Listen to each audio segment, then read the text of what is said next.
sedih ya, sangat memukul ya. Memintakan agar supaya ada transparansi mengenai dana hibah. Itu no viral, no justice.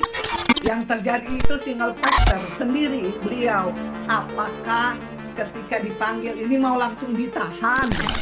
Dan bisa saja memang sengaja itu dilumpuhkan. Sepengetahuan Anda, apakah memang dana hibah itu kucur ke jemaat-jemaat, bangun gereja? Ada koreksi diri, ada introspeksi diri.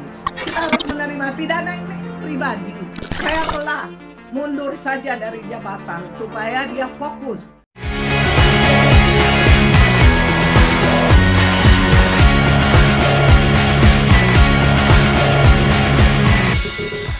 Menjadi menarik ketika Polda Sulawesi Utara menetapkan kurang lebih 5 tersangka untuk korupsi dana hibah. Dana hibah di Gemim. Sengaja sekian lama kami Mata Bicara tidak mengangkat ini karena proses hukum masih dalam penyelidikan, yang menjadi menarik di mata publik ketika sudah masuk pada tahap penyidikan dan muncul tersangka. Nah, saya akan berbincang, ngobrol dengan yang namanya Penatua Joyce Forotikan. Tidak asing lagi karena saya membaca di Facebook, beliau ini ngoceh terus sejak tahun 2020 kalau tidak keliru. Anda bisa lihat di Facebooknya, ini yang ngoceh sampai kemarin juga ngoceh terus. Saya coba sapa Ibu Joyce Forotikan ya. Halo Ibu Jo. Apa kabar? Apa kabar? Ya. Bung Redi. Ya, kabar baik di sini. Ketemu lagi ya. Iya, walaupun Anda di Karawaci sekarang, betul? Iya. Ya, Ibu Joyce, saya tahu Anda tahun 1987 ya. Anda wartawan Cahaya Siang, betul? Betul. Ya, kemudian masuk partai dan tidak lolos jadi anggota DPR RI. Tetapi sekarang jadi Pelsus, pelayan di Gemim Nasaret Matani Tomohon. Kolom 1 saya dapat datanya ya. Betul. Kolom 9. Oh, kolom 9 ya. Artinya Anda Pelsus Gemim dan sejak tahun 2020 meributkan Gemim karena beberapa hal. Nah, sekarang sudah jadi tersangka yang Anda sebut-sebut. Apa sekarang di benak Anda? Pertama ya ada rasa sedih ya. Jujur ya, Bung Redi, saya rasa sedih karena momentum Minggu Sengsara ketika kita sementara menghayati penderitaan dari Tuhan Yesus, tiba-tiba Gemim digoyang dengan kasus yang luar biasa, sangat memukul ya. Sangat memukul tidak hanya warga Gemim tetapi warga gereja ya, seluruh warga di Indonesia, karena kita tahu kan Gemim ini juga termasuk gereja yang besar ya. Sehingga ini memang sangat shock ya. Memang benar-benar kita merasakan kesengsaraan ya. Terus tapi di raut muka Anda bukan kelihatan sedih, tapi agaknya senang ketika ada TSK muncul. Ya, teman-teman juga bilang begitu, tetapi Tuhan tahu hati saya ya. Karena sejak awal ketika 2020 saya memberikan koreksi-koreksi atas kepemimpinan ya dari beliau ya, dalam hal ini ketua sinode itu semua jalur sudah saya lakukan. Sebetulnya itu saya tidak ada kepentingan apa-apa ya, Bung Redi. Saya hanya punya kepentingan bagaimana agar supaya gereja ini memang benar-benar eksis. Kalau dia benar-benar menyatakan soal suara kebenaran, maka tentu para pemimpin-pemimpin kita juga harus menonjolkan sebuah tipe-tipe keteladanan yang bisa dipanuti oleh umat, oleh warga.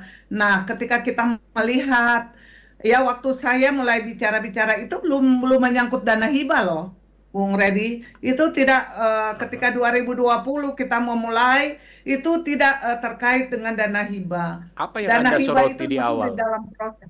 Yang Anda soroti di awal itu selain dana hibah apa tuh? Ya, jadi pertama itu saya pernah konferensi pers. Itu ada 5 hal yang saya soroti ya. Pertama soal skandal akademik, ada 3 skandal akademik.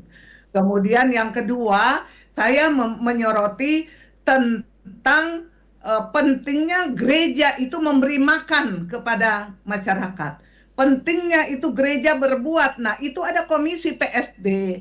saya memberi saran agar supaya langsung kita ketemu empat mata, agar supaya bagaimana gereja ini tidak hanya memintakan persembahan-persembahan, tapi bagaimana gereja ini memikirkan, memberdayakan sumber-sumber daya yang ada di jemaat, sehingga jemaat itu ketika mereka berhasil, ketika mereka ada berkat, tentu mereka akan meresponnya. Itu yang kedua, saya ingat sekali. Yang ketiga, tentang khotbah-khotbah dari beliau. Khotbah-khotbah dari beliau sudah mendapatkan koreksi gitu, koreksi yang mendalam, itu yang ketiga ya. Baru yang keempat itu, nah itulah yang soal opo-opo ya. Itu bisa kok buka Google, cari Joyce Warotikan, di situ saya ada konferensi pers tentang kritikan-kritikan. Kenapa saya kasih ke publish?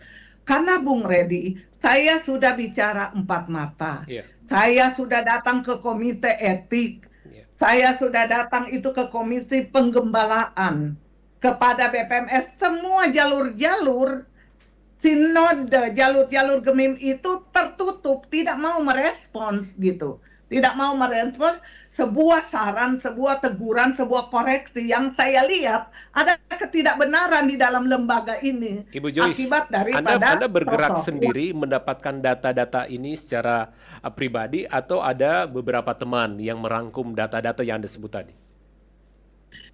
Ya, saya ada. Kan saya dulu ketika kita menolak sidang Majelis Sinode Istimewa soal Tata Gereja 2021 di Leilem, itu kami bergabung di Gerakan Peduli Gemim. Jadi, dan Anda tahu juga, karena saya juga bekas wartawan, jadi pasti juga saya naluri saya untuk di awal menjadi saya data. angkat Anda karena latar belakang jurnalis, sehingga tipikal karakter untuk mencari tahu itu sangat tinggi gitu. Iya. Dan saya tidak akan berani mengungkapkan sebuah statement kalau saya tidak punya data. Itu kan namanya apa ya, pencemaran nama baik lah dan seterusnya, termasuk juga ketika viral soal mabuk gitu. Saya ingin bertanya dulu, Bu Joyce, kita fokus ke dana hibah ya. Karena di proses di Polda Sulawesi Utara kan berdasarkan laporan. Saya ingin tanya, Anda salah satu yang melaporkan ini ke Polda Sulawesi Utara? Tidak. Jadi kalau tidak, misalnya itu, tapi Anda yang mendorong 1-2 orang untuk melaporkan. Iya, karena enggak mendorong karena saya juga tidak tahu bahwa itu ada laporan, nggak tahu. Saya cuma tahu itu ketika sudah ada 17 butir ya yang disampaikan oleh wakil ketua ya, wakil ketua Penatua Riki Montong. Dan ketika kita mengulas itu, maka kita mendapati pointer yang paling berat itu di dalam itu, yaitu poin ke-8 daripada ini menyangkut dengan tidak memintakan agar supaya ada transparansi mengenai dana hibah. Nah, itu 12 Mei 2024 tahun lalu. Itu 17 dalil yang dikeluarkan. Nah, poin 8 itu, itu yang menyangkut dengan tidak transparansi dana hibah. Tapi Bung Redi, sebelumnya itu menyangkut dengan laporan-laporan keuangan, saya sudah memberikan koreksi-koreksi. Kepada? Sejak 2023. Langsung kepada sinode atau ke oknum tertentu?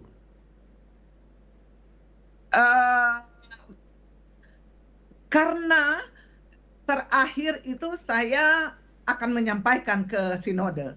Saya pergi membawa surat permohonan audensi, diterima oleh Pendeta Jeffrey Saisap, Ibu Meita Wala, Bung Yudi, minta surat audensi untuk menyampaikan ya hal-hal terkait dengan itu, tetapi sampai sekarang pun tidak direspon. Akhirnya saya buka di publish, saya bilang ini ada laporan dari BPMS bahwa ada dana transit 40 miliar, itu di dalam laporan keuangan.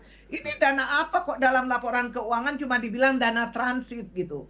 Jadi kita tidak, tapi juga kan sudah dipublik juga kan, apakah itu menyangkut dengan dana pensiun, menyangkut juga dengan Bethesda, menyangkut juga dengan rumah sakit Bethesda dan lainnya, kemudian dengan Kimia Farma. Jadi kan sebetulnya indikasi-indikasi tentang penyalahgunaan keuangan itu kan sudah mulai muncul di publish gitu. Kalau Anda intens untuk melakukan koreksi, apa yang menyebabkan pihak sinode begitu resisten untuk menerima koreksi Anda? Saya nggak tahu, mungkin juga Atau karena saya karena orang Anda kecil kan. sendiri saja, Ibu Joyce? Sendiri saja? Eh, Tidak bersama-sama dengan beberapa perwakilan? Anda kan di Pelsus gitu. ada beberapa Kenapa kali nggak waktu. mengajak beberapa Pelsus atau ketua jemaat misalnya? Jangan bicara soal ketua jemaat dong. Saya aja disuruh mereka aja dimintakan supaya tidak boleh like, tidak boleh komentar, tidak boleh apa, ini soal tulisan-tulisan saya. Jadi saya pakai sistem no viral, no justice. Jadi ya, jadi sudah buntu gitu loh. Sudah buntu. Tidak ada lagi akses bisa. Saya ingat juga poin 1, saya minta BPMS menyiapkan satu ruangan, kemudian ruangan itu menjadi ruang tempat pengaduan. Karena kan di medsos itu. Jadi ada 5 poin itu. Pengaduan, supaya jemaat yang mungkin kecewa di ketua jemaat, tapi takut menyampaikan, dia boleh datang di situ. Tapi semua itu tidak digubris. Itu pertama kali kita memberikan koreksi langsung 4 mata dengan ketua sinode. Periode lalu ya, Bung Redi. Ya, pembicaraan kita tidak mengobok-obok ya lembaga GEMIM, tapi kita mengangkat persoalan dana hibahnya. Nah, kalau tidak keliru, jemaat GEMIM di daerah ini terdiri dari kurang lebih 1.100 sekian ya, betul? No, 1074. Oh, hampir 1.100, 1074. Nah, dari 1074 ketua jemaat, Anda merasa ada ketua jemaat yang berada di pihak Anda, Ibu Joyce? Ada. Seberapa banyak yang Anda bisa pastikan? Saya juga kan tidak terlalu banyak mengenal ya, karena kan saya juga kan sebelumnya kan di GPIB. Di GPIB nanti saya balik ketika caleg gitu. Tetapi kalau dalam komunitas mungkin hanya sekitar ya, yang mensupport itu secara intern apa semua itu mungkin paling sekitar 20-25%. 25% dari 1074? Berarti ada sekitar 200 pendeta dong yang telepon-telepon Anda? Ya, bisa saja, karena walaupun saya tidak kenal gitu, tetapi kan dari komunitas-komunitas yang ada itu kan, mereka ya bolehlah sekitar 20%. Karena kan contoh ya, kalau kayak di wilayah Tomohon ya, kalau di wilayah Tomohon itu kan ada 5 wilayah ya, 5 BPMW gitu. Paling tidak mungkin di situ mungkin 50-75% itu kenal saya mungkin. Tapi kenalnya itu karena dari media sosial ya. Nah, sekarang ketika ditetapkan sebagai tersangka, ada ketambahan pendeta yang nelpon-nelpon Ibu Joyce? Ya? Iya pastilah. Udah, kalau selama ini tidak pernah berespon di media sosial, sekarang sudah mulai merespon, sudah mulai berani mengungkapkan. Ya, sudah mulai berani. Karena memang mereka berada dalam tekanan yang luar biasa kan. Dan itu yang menjadi keprihatinan saya, itu kenapa saya harus berjuang agar supaya ini kayak pengkultusan begitu loh, sehingga itu mempengaruhi terhadap kerja pelayanan ini dari para pendeta. Itu menjadi rusak semua, itu rata-rata saya lihat itu itu baik itu secara spirit, secara ini, memang sangat prihatin saya boleh mengatakan itu. Saya ingin meluruskan dulu ya Ibu Joyce, saya membaca sepintas ya di media sosial Anda, ada yang juga mengkritik balik Anda, sikap Anda di media sosial. Saya ingin tanya, apakah ini pilihan pertama Anda atau pilihan kedua setelah memang koreksi Anda tidak diterima di kantor sinode? Karena dari awal kan sudah di media sosial terus. Oh iya, jadi ketika semua jalur, saya juga kan nggak mau dikoreksi. Oh, penatua kok minta aturan, nggak tahu aturan, menyanyi dong di dalam gitu. sampaikan dong di dalam. Nah, oleh sebab itu semua jalur-jalur itu saya tempuh. Jadi secara empat mata, kemudian dalam komite, dalam bidang penggembalaan Pendeta Weli Pondaak, saya sampaikan beserta dengan bukti-bukti. Ini loh bukti soal skandal akademik, ini loh bukti soal opo-opo, ini loh bukti soal ini. Kemudian ketika kasus mabuk, komite etik panggil Pendeta Rindengan, ketua, panggil saya dan kita sampaikan tidak ada juga penyelesaian. Terakhir itu ketika saya sudah mau itu, saya minta saya mengajukan surat audiensi untuk menyampaikan semua koreksi-koreksi, termasuk juga dengan penyalahgunaan keuangan, termasuk juga dengan pola-pola kepemimpinan, termasuk juga dengan mahasiswa UKIT yang sudah 5 tahun jadi sarjana teologi sampai sekarang itu tidak tercover, itu tidak menjadi vikaris, sementara tiap tahun dari UKIT itu menerima mahasiswa ratusan, padahal sekarang itu banyak pendeta-pendeta yang belum ada di jemaat gitu. Baru tentang kampus UKIT, mahasiswa UKIT penuh pengeluhan karena makanan-makanannya mereka ini terus, air tidak jalan dan seterusnya. Itu banyak sekali masalah yang mau saya sampaikan. Tetapi ya itu yang saya katakan, Bung Redi. Akhirnya Anda memilih no viral, no justice, ya. Ya, saya melihat di media sosial juga ada pendeta David Tular yang nadanya mirip dengan Ibu Joyce. Pertemuan-pertemuan apa yang dilakukan dengan pendeta David Tular untuk menyampaikan, meluruskan? Beliau kan di Jerman ya. Tapi udah datang sekitar tahun 2016 di Manado. Iya, tetapi beliau dulu kan di kami di Citraland ya. Saya pernah berbeda pendapat dengan dia dalam berbagai hal. Saya berbeda pendapat dengan dia. Jadi kalau mau bilang pertemuan-pertemuan, saya banyak kali juga ya dia kan orang pintar ya, pintar teologi. Kalau saya kan lebih kepada kontekstual, teologi kontekstual. Kalau dia kan pada teologi yang memang benar-benar itu sains ya. Jadi banyak kan juga saya beda pandangan dengan dia, Bung Redi. Jangan salah, coba tanya ke beliau.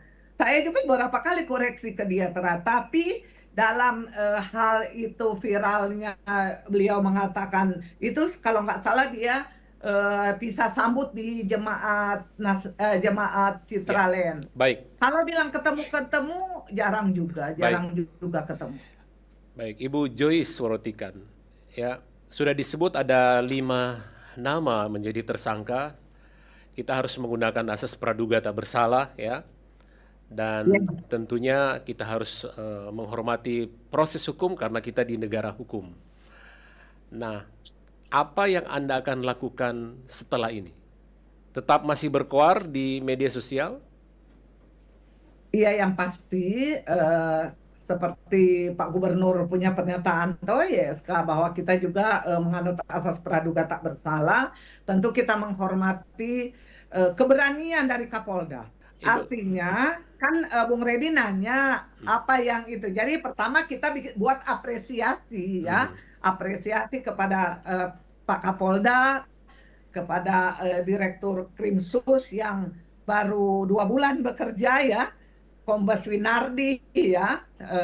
Kita masyarakat tentu mengharapkan tidak hanya kasus-kasus gemim, tetapi kalau menyangkut dengan korupsi tentu ya kita menghormati visi dari Prabowo ya, Presiden Prabowo untuk pemberantasan korupsi. Jadi merupakan sebuah keberanian. Kenapa dikatakan keberanian, Bung Redi? Karena saya tahu persis Wakil Kapolda dia sudah menyampaikan sebelum 25 Desember sudah akan ada tersangka. Tetapi tidak ada. Terundur dan saya juga kan punya informan walaupun bukan informan dari Polda. Tetapi kan paling tidak saya juga punya insting gitu. Ini pasti ada permainan ini, permainan Jenderal Bintang ini. Sehingga mau memutuskan tersangka aja Kapolda harus dipanggil Kapolri hanya untuk memutuskan tersangka ini. Yang tidak terduga Itu yang keempat birokrat ini. Baik itu Pak Gemi, Pak Jeff, kemudian Pak Steve Keppel, kemudian Pak Kaligis ya, Kaligis ya kalau nggak salah itu. Jadi kalau misalnya Bung Redi katakan baginya sekarang kan sudah di ranah APH ya, kita support APH agar supaya menjalankan tugasnya dengan baik.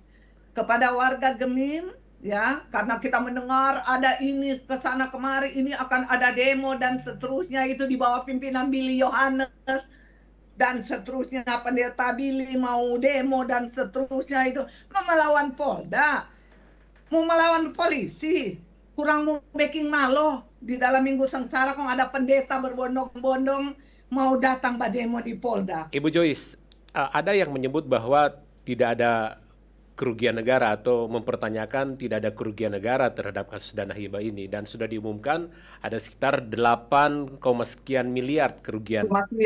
Iya. Perkiraan Anda sama dengan data? Itu perkiraan Anda sama dengan yang disampaikan Polda kerugiannya?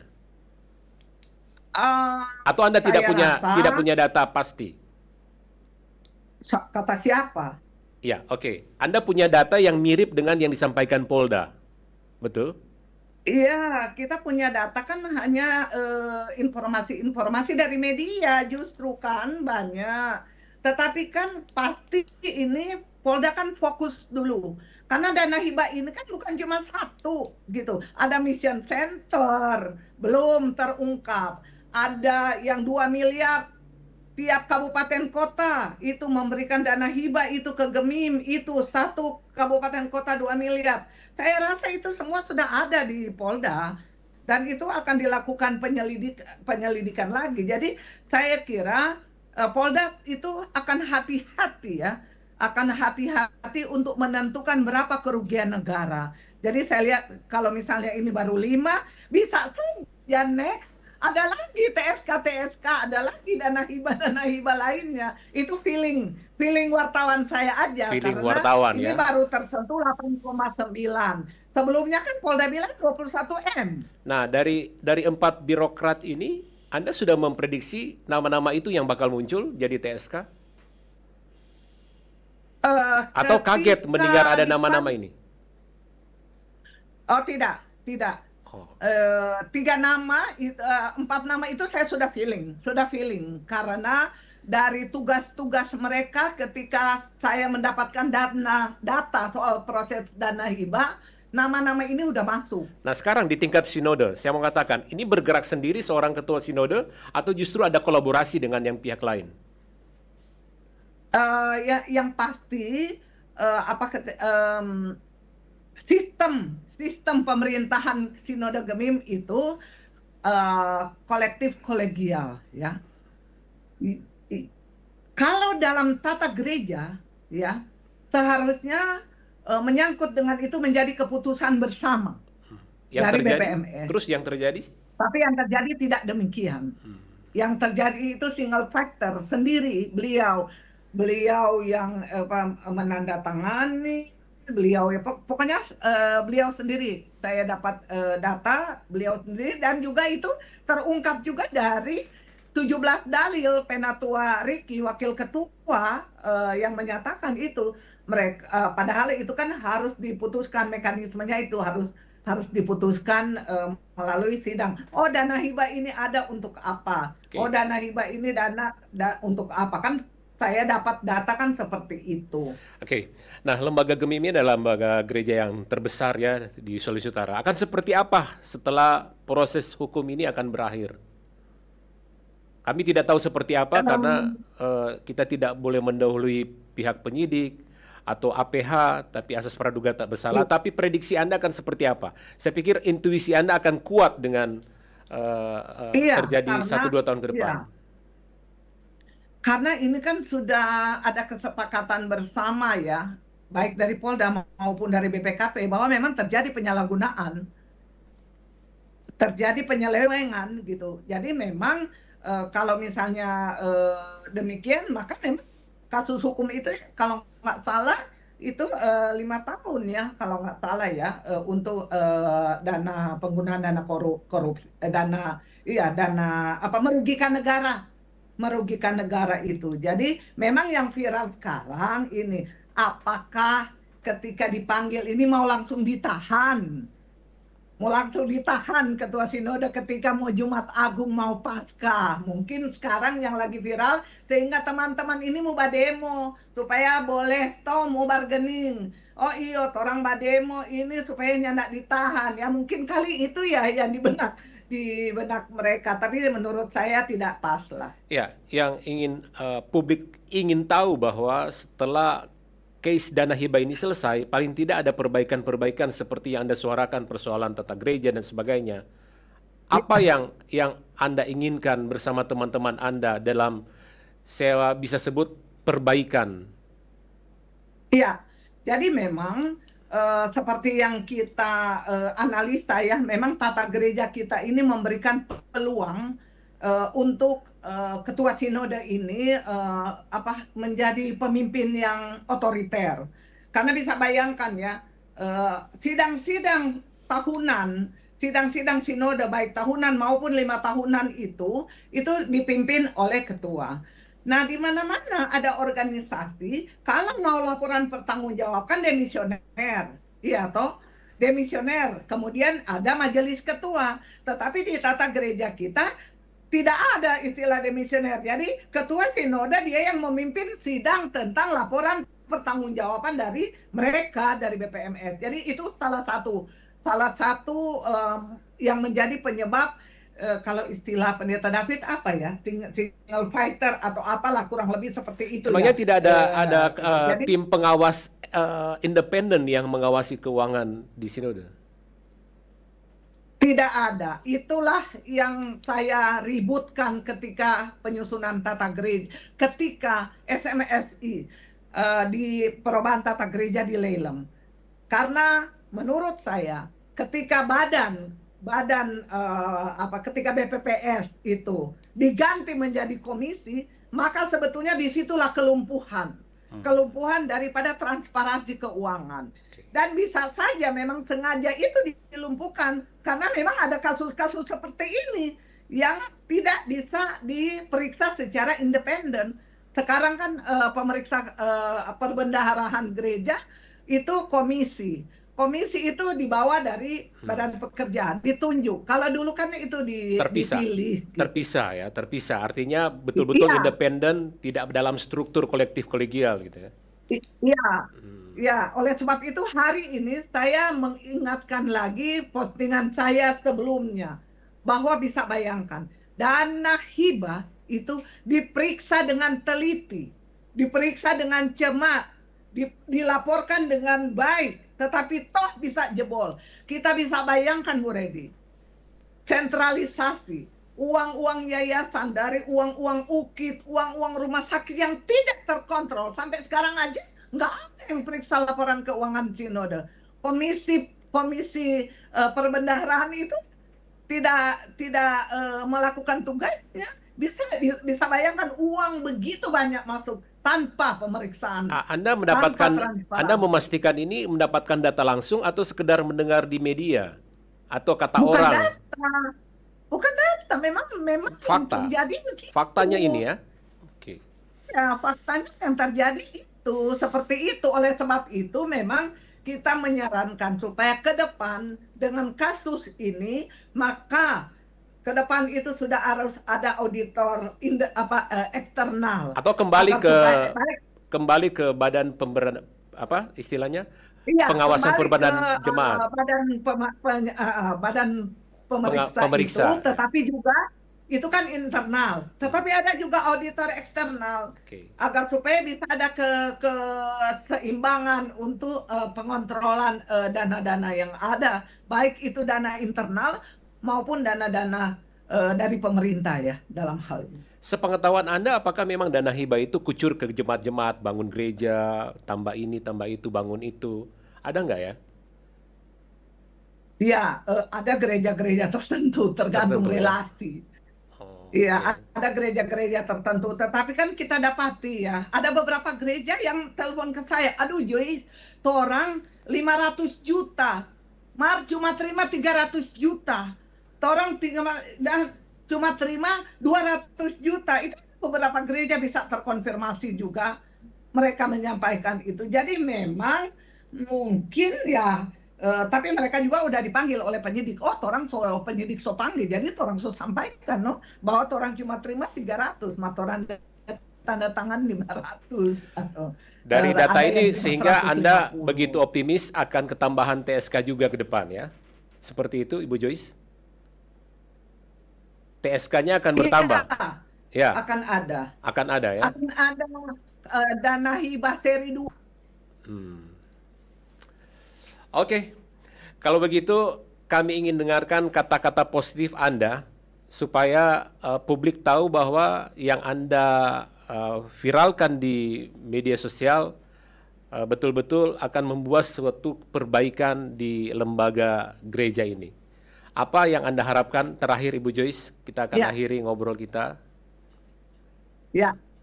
Ya, memang yang kita harapkan dengan kejadian ini tentu pertama-tama harus ada pertobatan.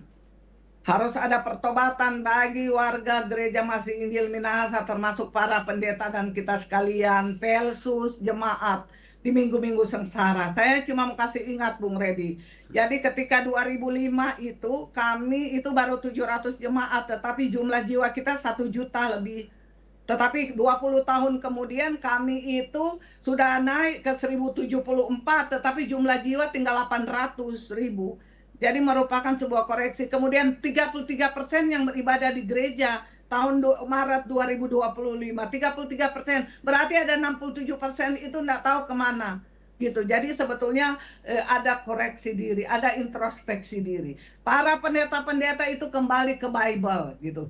Stop jo tuh menjanjung-janjungkan para pimpinan-pimpinan baik pimpinan lembaga maupun pimpinan daerah. Stop jo tuh kasih ketua-ketua panitia tuh suami istri daripada pejabat-pejabat karena itu menjadi peluang mereka untuk membiayai dan seterusnya itu tentu mau ambil dari mana dari jabatan mereka kan. Jadi memang gereja juga mendorong jemaatnya juga memang untuk korupsi kalau begitu kan ceritanya.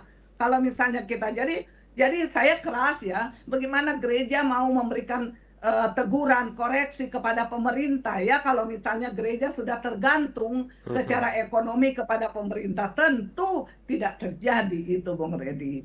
Jadi khusus untuk kasus dana hibah ini tentu kita berdoa biar kiranya Pendeta Hein Arina ketika dia kembali, dia datang di tanggal 14, kemudian dia mendapat kekuatan, kita berdoa buat juga keluarganya agar supaya mereka juga mendapatkan kekuatan dan kesehatan untuk menjalani ini. Teman-teman saya juga yang ada di birokrat itu, ya tetap semangat semuanya gitu. Jangan mentafsirkan, jangan salah mentafsirkan bahwa oh ini semua kehendak Tuhan. Enggak, namanya yang tidak baik itu bukan kehendak Tuhan, bahwa Tuhan izinkan tapi itu tidak kehendak Tuhan. Namanya dosa itu bukan kehendak Tuhan. Jadi saya kira mungkin itu teman-teman juga yang ada baik pendeta maupun jemaat yang merencanakan untuk membuat demo dan seterusnya, lebih baik mari kita berdoa di tempat kita masing-masing agar supaya yang terbaik tentu ya di atas ya, tidak di atas tidak. Kalau misalnya memang ketua sinode itu terbukti memang bersalah itu ya kita harus menerima. Pidana ini kan pribadi. Pidana ini kan pribadi, tapi kita punya hukum gereja, kita punya tata gereja. Jadi kalau misalnya memang dia sudah tersangka seperti ini, fairlah mundur saja dari jabatan supaya dia fokus kepada kepada proses hukum. Karena ini berat, Bung Redi. Jadi kalau dia masih juga ketua, bisa bayangkan ya kalau di mana-mana terus masih ketua sinode padahal dia lagi duduk di kursi pesakitan. Jadi teman-teman terserah mereka mau pesimis ke saya atau enggak, tapi lebih fair, lebih baik ya, lebih sportif. Kalau misalnya memang kita belum ada mekanisme soal itu, belum akan ada mekanisme karena tidak terbayangkan bahwa ketua sinodenya akan kena kasus seperti ini. Tetapi tentu gereja ini akan tetap kuat sekalipun badai menerpa begitu keras. Gereja ini milik Tuhan. Jadi pasti dia akan memberikan kekuatan dan gereja ini tetap akan berdiri terus tanpa juga ini. Saya kira itu, Bu. Baik, terima kasih Ibu Joyce Surotikan. Semoga apa yang Anda katakan bisa berdampak untuk kebaikan lembaga Gemim ke depan. Kapan balik ke Manado, Ibu Joyce? Rencana hari Senin. Baik, oke, sampai ketemu ya. Sehat selalu Ibu Joyce bersama keluarga. Iya. Baik. Dan salam buat Nyonya. Baik. Dengan menghormati asas praduga tak bersalah, mari kita tunggu hasil yang dikerjakan Polda atau secara keseluruhan aparat hukum mengenai dana hibah di Sinode Gemim.